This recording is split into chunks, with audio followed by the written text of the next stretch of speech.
Hey everyone, Tenja here, and in today's video, we'll be looking at the week of June 11th to June 17th, and see exactly what I did in World of Warcraft. So starting off this week, I've been doing the same thing that I've been doing for the last few weeks, and that's the remix. I've been working on buying the armors up and the tier sets, and it's going along pretty good. I'm probably a little over halfway through with all of them, so it shouldn't be too much longer, and I should be done with remix. Besides messing with the remix, I did make it into my weekly mount farms.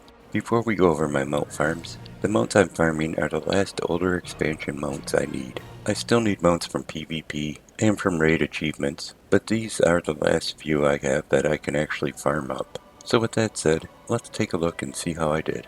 This week I started off my week like I start off so many other weeks, and that was going for the Scythe of the Unmaker. I'm after the red one, so I need to do Antorus the Burning Throne on Mythic to get it. Once I get over there, I make sure I'm set to Mythic, I head in, and I work my way back to Argus the Unmaker. I took him down, and I got attempt number 114 on the Scythe this week. I didn't see it drop, so I'll have to come back here again next week. Next I went after my first mount. It's the last 5-man Mythic mount I have left to farm. It's the Cartel Master's Gearglider. For this I have to head over to Tajavesh, the Wild Market. Once I'm there, I head in and I work my way back to Solia. And with taking him down this week, I got attempt number 14 on the mount. I didn't see it drop again, so it's another one I'm going to have to come back to next week. I added a new mount farm in this week, and it was for the Ny'alotha Allseer. This drops in Ny'alotha off of Ny'alotha the Corruptor. He's the end boss in there.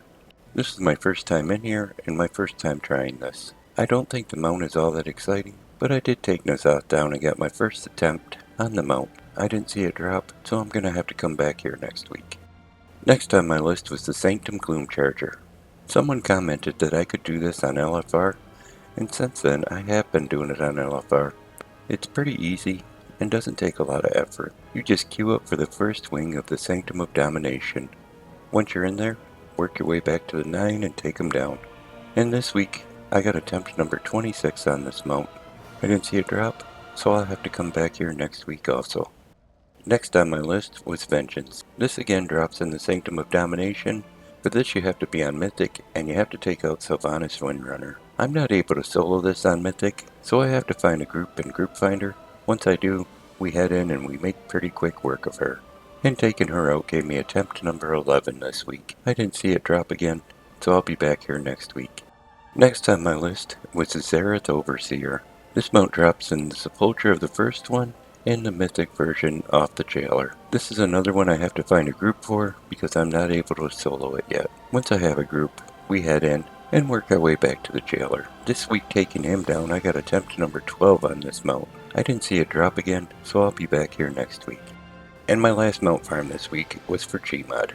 I decided this was going to be my new multi-character farm, and if you're not sure what that is, it's where I take 13 characters every week to the same raid or instance until I get the item or mount I'm looking for to drop. To me this seems like the most consistent way to farm up a mount. So let's take a look and see how I did.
Well, after this week I got up to attempt number 58 in here. I didn't see it drop, but I got my fingers crossed that this one doesn't take too long.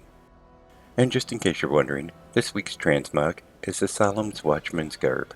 I got this off the trading post just a bit back, and I gotta say, I do kinda like the looks of it. It kinda makes you look like a guard for a small town. It's not something I'd see in Stormwind, it's something more along the lines of Darkshire or Redridge. If it's something you want to get, well, it was up on the trading post not too long ago, so it may be a while before it comes back around. I'd recommend you just keep your eyes open every month, and sooner or later you should see this. But hey, if you enjoyed the video, give it a thumbs up. You can click on subscribe. Thanks for coming by and watching it. I'm going to send a hi out to my best friend, and you all take care.